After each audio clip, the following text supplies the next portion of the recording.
നമസ്കാരം പ്രിയപ്പെട്ടവരെ, ഏറെ ആമുഖങ്ങളൊന്നുമില്ലാതെ തന്നെ പറയാം.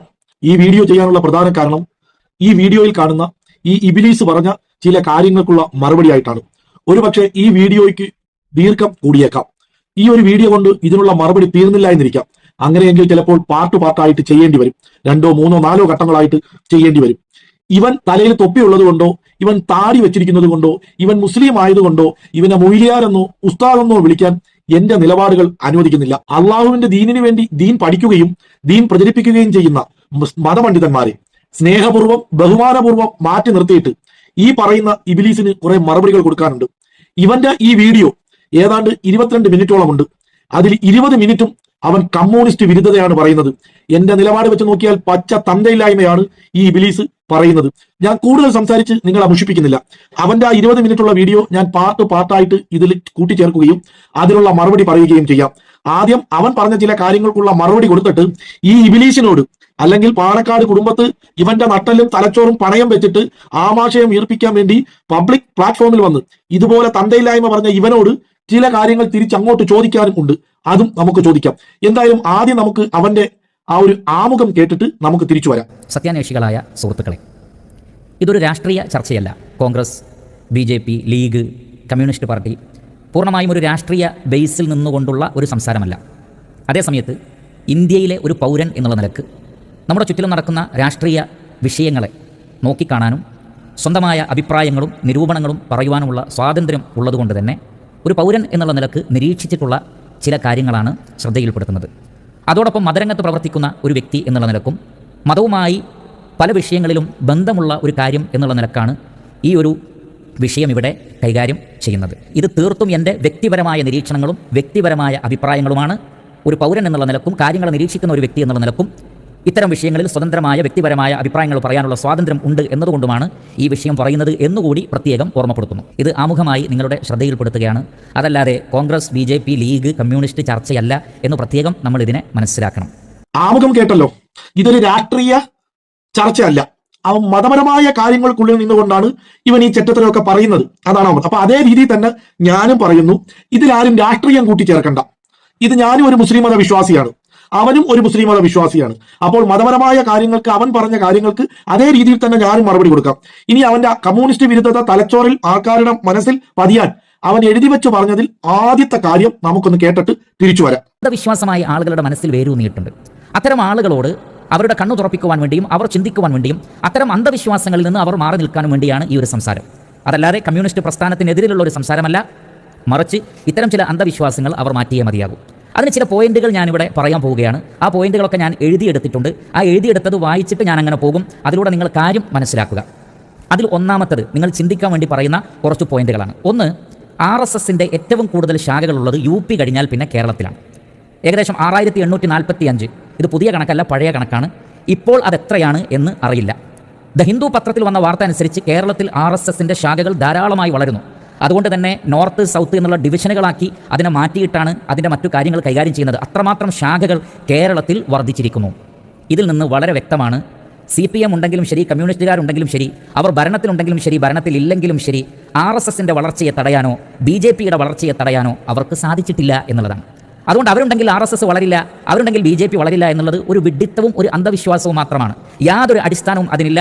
കണക്കുകളും യാഥാർത്ഥ്യങ്ങളും അതാണ് സൂചിപ്പിക്കുന്നത്. അതുകൊണ്ട് അത്തരത്തിലുള്ള വിഡ്ഢിത്തങ്ങളിൽ വിശ്വസിക്കുന്നവരായി നാം ഒരിക്കലും മാറുവാൻ പാടില്ലാത്തതാണ്. നീ പറഞ്ഞ തന്തയില്ലായ്മയ്ക്ക് ഞാൻ മറുപടി തരുന്നതിന് മുമ്പ് നിന്നെ ഞാനൊരു യാഥാർത്ഥ്യം കേൾപ്പിച്ചു തരാം. നീ കേട്ടിട്ടുണ്ടാവും, പക്ഷെ നിനക്ക് കേൾക്കാത്തതുപോലെ അഭിനയിക്കേണ്ടി വരും. കാരണം പാണക്കാട് നിന്ന് കിട്ടുന്ന എച്ചിലാണല്ലോ നീ അവരുടെ വളർത്തു പട്ടിയെ പോലെ കഴിച്ചുകൊണ്ടിരിക്കുന്നത്. ആദ്യം നീ ഇതൊന്ന് കേക്ക്, എന്നിട്ട് നിനക്ക് ഞാൻ മറുപടി തരാം. ഞാൻ സംഘടനാ KSUവിന്റെ പ്രവർത്തകനായിരിക്കുന്ന കാലം എന്റെ എടക്കാട് അസംബ്ലിയിലെ കീഴുന്ന തോട്ടനാട് മധ്യപ്രദേശങ്ങളിൽ RSSന്റെ ശാഖ കൊണ്ടുവന്ന് ആരംഭിച്ചപ്പോ ആ ശാഖ അടിച്ചു പൊളിക്കാനും തകർക്കാനും CPM ശ്രമിച്ച ഒരു കാലമുണ്ട്. അവിടെ ശാഖ നടത്താൻ സാധിക്കാത്ത ചുറ്റുപാട് ആ പ്രദേശത്തുണ്ടായപ്പോ ആളെ അയച്ച് സംരക്ഷണം കൊടുത്ത ഒരാളാണ് ഞാൻ. ശാഖയോടും ശാഖയുടെ ലക്ഷ്യത്തോടും RSSനോടും ആർക്കൊക്കെ ഉണ്ടായിട്ടില്ല.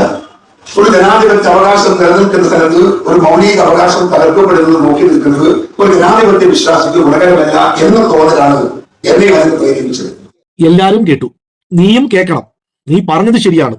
ഒരുപക്ഷെ യു പിയിലായിരിക്കാം 1-ാം സ്ഥാനവും 2-ാം സ്ഥാനം കേരളത്തിലായിരിക്കാം RSSന്റെ ശാഖകൾ വളരുന്നത്. ഇനി യു പിയെക്കാളും വളർച്ച കേരളത്തിൽ ഉണ്ടെന്ന് തന്നെ ഇരിക്കട്ടെ, അത് വളരുന്നതിന്റെ കാരണം കമ്മ്യൂണിസ്റ്റ് പാർട്ടിയുടെ പിടിപ്പുകേടോ കമ്മ്യൂണിസ്റ്റ് പാർട്ടിയുടെ കഴിവുകേടോ അല്ല. നീ വെളുപ്പിക്കാൻ ശ്രമിക്കുന്ന നിന്റെ നേതാക്കന്മാരായ പാണക്കാരന്മാർ കൂട്ടമുന്നണിയുള്ള കോൺഗ്രസിന്റെ നേതാക്കന്മാരും അണികളും ദിവസവും പ്രതി BJPയിലോട്ടും RSSലോട്ടും പൊയ്ക്കൊണ്ടിരിക്കുന്നതിന്റെ ഫലമാണ് കേരളത്തിൽ RSS വളരുന്നത്, RSSന്റെ ശാഖ വളരുന്നത്. കേരളത്തിന്റെ മുൻ മുഖ്യമന്ത്രിയായ AK ആന്റണിയുടെ മകൻ ഇന്ന് BJPയിലാണ്. കേരളത്തിന്റെ മുൻ മുഖ്യമന്ത്രിയായിരുന്ന K കരുണാകരന്റെ മകളും ഇന്ന് നീയൊക്കെ കൂടി നേതാവാക്കി കൊണ്ട് നടക്കുന്ന K മുരളീധരന്റെ പെങ്ങളുമായ പത്മജ വേണുഗോപാൽ ഇന്ന് BJPയിലാണ്. നീയൊക്കെ വെളുപ്പിക്കാൻ ശ്രമിക്കുന്ന കോൺഗ്രസിന്റെ പല ഉന്നത നേതാക്കന്മാരും ഇന്ന് BJPയിലാണ്, RSSലാണ്. അവരുടെ അണികൾ ഇന്ന് BJPയിലാണ്, RSSലാണ്. അപ്പോൾ BJP വളരും. ഇനി ഒരു കണക്ക് കൂടി നിന്നെ ബോധിപ്പിച്ചു തരാം. കേരളത്തിൽ 2 വട്ടമേ സ്ഥാനാർത്ഥികൾ BJP എടുത്ത് ജയിച്ചിട്ടുള്ളൂ, നിയമസഭയിലും ലോക്സഭയിലും. 2016 നേമത്ത് O രാജഗോപാൽ BJPയുടെ സ്ഥാനാർത്ഥിയായി മത്സരിച്ചപ്പോൾ 14% വോട്ട് കോൺഗ്രസിനെതിരെ BJPക്ക് മറിച്ചിട്ടാണ് അവിടെ BJP ജയിച്ചത്.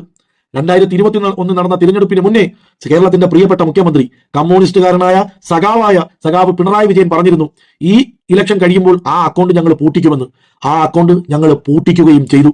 2024 നടന്ന ലോക്സഭാ തെരഞ്ഞെടുപ്പിൽ തൃശൂരിൽ കോൺഗ്രസിന്റെ 86,800 പരം വോട്ടുകൾ BJP സ്ഥാനാർത്ഥിയായ സുരേഷ് ഗോപിക്ക് കോൺഗ്രസ് നേതാക്കൾ മറിച്ചു കൊടുത്തപ്പോഴാണ് അവിടെ BJPക്ക് RSSന് ഒരു സ്ഥാനാർത്ഥി ഉണ്ടായത്. ഈ യാഥാർത്ഥ്യങ്ങളൊന്നും നീ പറയില്ല. കാരണം നിന്നെ പോലുള്ള ഇബിലീസുകൾ സംഘപരിവാറിന് കൂടിയാണ് വേല എടുക്കുന്നതെന്ന് മനസ്സിലാക്കാനുള്ള സാമാന്യ ബുദ്ധിയൊക്കെ അള്ളാഹു താല ഞങ്ങൾക്ക് തന്നിട്ടുണ്ട്. അള്ളാഹ് പറഞ്ഞത് ചിന്തിക്കുന്നവർക്ക് ദൃഷ്ടാന്തമുണ്ട് എന്നാണ്. ഞങ്ങൾ ചിന്തിക്കുന്നുണ്ട്, അതുകൊണ്ട് ഞങ്ങൾക്ക് ദൃഷ്ടാന്തം കിട്ടുന്നുണ്ട്. നിന്നെ പോലെയുള്ള തലയിൽ തൊപ്പിയിട്ട താടി വെച്ച കള്ള ഇബിലീസിന്റെ സന്തതികൾ ഈ കേരളത്തിലെ ഇസ്ലാമിനെ വിറ്റാണ് ജീവിക്കുന്നതെന്നും ഞങ്ങൾക്ക് മനസ്സിലാവുന്നുണ്ട്. ഇത് എന്റെ മാത്രം അഭിപ്രായമല്ല, എന്നെ പോലത്തെ ആയിരക്കണക്കിന് മുസ്ലിം മത വിശ്വാസികളുടെയും ഞങ്ങളുടെ കുടുംബത്തിന്റെയും തിരിച്ചറിവാണെന്നുള്ള യാഥാർത്ഥ്യം നീയൊക്കെ ഇനിയെങ്കിലും മനസ്സിലാക്കുക. ഇനി നമുക്ക് ഇവന്റെ രണ്ടാമത്തെ ആ സംശയം ഒന്ന് കേൾക്കാം. രണ്ടാമത്തത്, ഇന്ത്യയുടെ ജനാധിപത്യ മതേതരത്വ സ്വഭാവത്തിന് വിരുദ്ധമായ ഒരു വേള മുസ്ലിം വിരുദ്ധമായ സമ്മേളനങ്ങൾ, പ്രകടനങ്ങൾ, പ്രഭാഷണങ്ങൾ BJPയും RSSും നടത്തിയിട്ട് അതിൽ ഒന്നിനെപ്പോലും തങ്ങളുടെ ഭരണ സ്വാധീനം ഉപയോഗിച്ചുകൊണ്ടോ പാർട്ടിയുടെ സ്വാധീനം ഉപയോഗിച്ചുകൊണ്ടോ നിർത്തിവെപ്പിക്കുവാൻ CPMന് സാധിച്ചിട്ടില്ല. ഏതെങ്കിലും ഒറ്റപ്പെട്ട സംഭവങ്ങൾ ഇതിന് അപവാദമായിട്ടുണ്ടാകും. അത് കേവലം CPMും RSSും തമ്മിലുള്ള രാഷ്ട്രീയപരമായ ബേസിൽ നിന്നുകൊണ്ടല്ലാതെ. അതിനപ്പുറത്ത് ഒരു മതേതരത്വ സംവിധാനത്തിന് വേണ്ടി, ജനാധിപത്യ സംവിധാനത്തിന് വേണ്ടി, ന്യൂനപക്ഷങ്ങൾക്ക് വേണ്ടി BJPയോ RSSോ അതിന് വിരുദ്ധമായി നടത്തിയിട്ടുള്ള ഏതെങ്കിലും ഒരു സമ്മേളനത്തെ, ഏതെങ്കിലും ഒരു പ്രഭാഷണത്തെ ഇല്ലാതെയാക്കുവാൻ, അതിനെ സ്റ്റോപ്പ് ചെയ്യിപ്പിക്കുവാൻ, അതിനെ തടയിടുവാൻ കമ്മ്യൂണിസ്റ്റ് പ്രസ്ഥാനത്തിന് CPMന് സാധിച്ചിട്ടുണ്ടോ എന്നുള്ളത് നിങ്ങൾ ചിന്തിക്കേണ്ട കാര്യമാണ്. കേരളത്തിൽ ആദ്യമായിട്ട് വർഗീയത തുപ്പിയ ശശികലയെ അറസ്റ്റ് ചെയ്ത് ജയിലിൽ കൊണ്ടുപോയത് സഖാവ് പിണറായി വിജയന്റെ നേതൃത്വത്തിലുള്ള ഇടതുപക്ഷ സർക്കാരായിരുന്നു. കെ സുരേന്ദ്രനെ അറസ്റ്റ് ചെയ്തത് ഇടതുപക്ഷ സർക്കാരിന്റെ കാലഘട്ടത്തായിരുന്നു. മോഹൻ ഭഗവത് എന്ന് പറയുന്ന RSSന്റെ നേതാവ് കേരളത്തിൽ വന്ന് വർഗീയത ഛർദ്ദിച്ചപ്പോൾ അതിനെതിരെ കേസെടുത്തത്, ആ കേസ് പിൻവലിച്ചത് ഉമ്മൻചാണ്ടിയുടെ കാലഘട്ടത്തിലായിരുന്നു എന്നുള്ള തിരിച്ചറിവ് കൂടി ഇബിലീസായ നീ തിരിച്ചറിയുന്നത് നല്ലതാണ്. നീ ഇത്രയും ഡയലോഗ് അടിച്ചുകൊണ്ട് നിന്നോട് ചോദിക്കുകയാണ്, നിനക്ക് എച്ചിൽ തരുന്ന പാണക്കാട് കുടുംബം നേതൃത്വം കൊടുക്കുന്ന ലീഗ് മുന്നണിയായിട്ടുള്ള കോൺഗ്രസ് UDF അധികാരത്തിലിരുന്നപ്പോൾ എത്ര കേസുകൾ എടുത്തിട്ടുണ്ട്? BJPയുടെ ഏതെങ്കിലും ഒരു നേതാവിന്റെ രോമത്തിൽ തൊടാൻ നീ ഈ പറയുന്ന നേതാക്കന്മാർക്ക് കഴിഞ്ഞിട്ടുണ്ടോ? നിന്റെയൊക്കെ നേതാക്കന്മാർ പറഞ്ഞത് ഇതൊക്കെയാണ്. മണ്ണാർക്കാട് MLA ഷംസുദ്ദീൻ പറഞ്ഞിരുന്നു മുൻപ്, എന്താണ്, BJPക്കെതിരെ സംസാരിക്കാൻ അവർക്ക് പരിമിതികളുണ്ടെന്ന്. PK കുഞ്ഞാലിക്കുട്ടി പറഞ്ഞു അവരുടെ ശത്രു BJP അല്ല CPM ആണെന്ന്. പക്ഷെ കമ്മ്യൂണിസ്റ്റുകാർ പറഞ്ഞിട്ടുണ്ട് പച്ചയ്ക്ക്, കേരളത്തിലെ, ഇന്ത്യയിലെ ന്യൂനപക്ഷങ്ങളെയും മുസ്ലിം മതങ്ങളെയും സംരക്ഷിക്കാൻ ഞങ്ങൾ ഉണ്ടാകും മുന്നിലെന്ന്. ചോര കൊടുത്തും ജീവൻ കൊടുത്തും RSSനെതിരെ പ്രതിരോധം കെട്ടാൻ കേരളത്തിലെ കമ്മ്യൂണിസ്റ്റുകാരെ ഉള്ളൂ എന്നുള്ള തിരിച്ചറിവ് തന്നെയാണ് കേരളത്തിന്റെ രാഷ്ട്രീയ ചരിത്രത്തിൽ തുടർച്ചയായി രണ്ടാമതും സഖാവ് പിണറായി വിജയന്റെ നേതൃത്വത്തിലുള്ള ഇടതുപക്ഷം അധികാരത്തിൽ വന്നതെന്ന് നിന്നെ പോലുള്ള ഈനാം പേച്ചികളും മരപ്പട്ടികളും മനസ്സിലാക്കുന്നത് നല്ലതാണ്.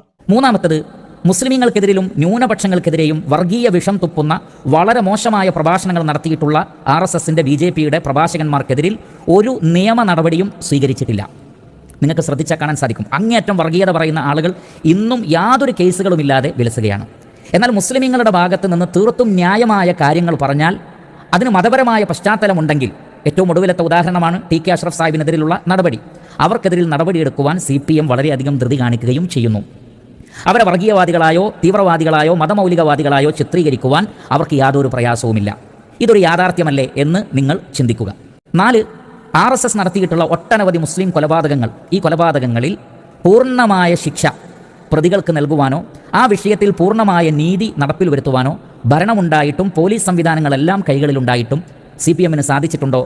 അല്ലെങ്കിൽ ഈ ഒരു ഭരണകൂടത്തിന് സാധിച്ചിട്ടുണ്ടോ എന്നുള്ളത് നിങ്ങൾ പരിശോധിക്കുക. കാസർഗോഡ് 8 വയസ്സുള്ള ഫഹദ് എന്ന് പറയുന്ന ഒരു പൊന്നുമോനെ ഒരു RSSകാരൻ കഴുത്തറുത്ത് കൊന്നത് ഉമ്മൻചാണ്ടിയുടെ ഭരണകാലഘട്ടത്തിലായിരുന്നു. അവന് മാനസിക രോഗിയാണെന്ന് കേസ് എഴുതി തള്ളി അവനെ വെറുതെ വിട്ടു. ആ മാനസിക രോഗിയായ സംഘപരിവാരക്കാരനെ പിടിച്ച് വീണ്ടും അറസ്റ്റ് ചെയ്ത് യഥാർത്ഥ കുറ്റപത്രം നൽകി അവന് ജീവപര്യന്തം വാങ്ങിക്കൊടുത്തത് ഈ സഖാവ് പിണറായി വിജയൻ നേതൃത്വം കൊടുക്കുന്ന ഇടതുപക്ഷ സർക്കാരായിരുന്നു. അങ്ങനെ നിരവധി കാര്യങ്ങൾ പറയാനുണ്ട്. അത് നിന്നെപ്പോലുള്ളവന്മാരുടെ തലയിൽ കയറില്ല. പക്ഷെ കേരളത്തിലെ യഥാർത്ഥ മുസ്ലിം മത വിശ്വാസികൾക്കും കേരളത്തിലെ യഥാർത്ഥ മതേതര വിശ്വാസികൾക്കും അത് മനസ്സിലാകുന്നുണ്ട്. വീഡിയോയുടെ ദൈർഘ്യം കൂടിയതുകൊണ്ട് ഞാൻ ഇതിവിടെ വെച്ച് അവസാനിപ്പിക്കുന്നു. പക്ഷെ തീർന്നിട്ടില്ല. ഈ ഇബിലീസിന്, ഈ അബൂ ജാഹിലിന്റെ സന്തതിക്ക്, ഈ തലയിൽ തൊപ്പി വെച്ച, ഈ താടി വെച്ച ഈനാമ്പേച്ചിയായ മരപ്പട്ടിക്കുള്ള മറുപടി ഇൻഷാ അല്ലാഹ് മരിച്ചില്ല എന്നുണ്ടെങ്കിൽ നാളെ അടുത്ത വീഡിയോയിലൂടെ ഞാൻ പറയും. ഇവരോട് ചോദിക്കാൻ വേറെ ചില കാര്യങ്ങളുമുണ്ട്, അത് ഞാൻ ചോദിക്കും. എനിക്കറിയാം എന്റെ വാക്കുകൾ അതിര് കടന്നു എന്ന്. പക്ഷേ ഒരു കാര്യം ഞാൻ പറയാം, കേരളത്തിലെ മുസ്ലിങ്ങളുടെ യഥാർത്ഥ ശത്രു RSSും സംഘപരിവാറും അല്ല. അതിലൊന്നാമത്തെ ശത്രു ഇന്ന് പാണക്കാട്ട് ജീവിച്ചിരിക്കുന്നവന്മാരും പിന്നെ അവന്മാർ നേതൃത്വം കൊടുക്കുന്ന ലീഗ് എന്ന് പറയുന്ന രാഷ്ട്രീയ പാർട്ടിയും പിന്നെ പാണക്കാട് കുടുംബം എച്ചില് കൊടുത്ത് വളർത്തുപട്ടിയെ പോലെ വളർത്തുന്ന ഇതുപോലെ തലയിൽ തൊപ്പി വെച്ച താടി വെച്ച മരപ്പട്ടികളുമാണെന്ന് ഞാനൊരു മുസ്ലിം മത വിശ്വാസി എന്നുള്ള നിലയിൽ ആവർത്തിച്ചു പറയുന്നു. ഇതിൽ ആർക്കും വിഷമമൊന്നും തോന്നണ്ട. കാരണം തലയിൽ തൊപ്പി വെച്ച താടിയുള്ള അള്ളാഹുവിനെ ഭയക്കുന്ന അള്ളാഹുവിന്റെ ദീനിനു വേണ്ടി പ്രവർത്തിക്കുന്ന യഥാർത്ഥ പണ്ഡിതന്മാരെയും ആലിമീങ്ങളെയും ബഹുമാനിച്ചും ആദരിച്ചും സ്നേഹിച്ചും കൊണ്ട് തന്നെയാണ് ഇതുപോലെയുള്ള മരപ്പട്ടികൾക്കെതിരെ ഞാൻ സംസാരിക്കുന്നതെന്ന് കൂടി പൊതുസമൂഹം മനസ്സിലാക്കേണ്ടതുണ്ട്. എല്ലാവർക്കും നല്ലൊരു ദിവസം നേർന്നുകൊണ്ട് ഇതിന്റെ ബാക്കി വീഡിയോ അടുത്ത വീഡിയോയിൽ ഉണ്ടാകും. എല്ലാവരും ഇത് കാണുക, യാഥാർത്ഥ്യങ്ങൾ മനസ്സിലാക്കുക.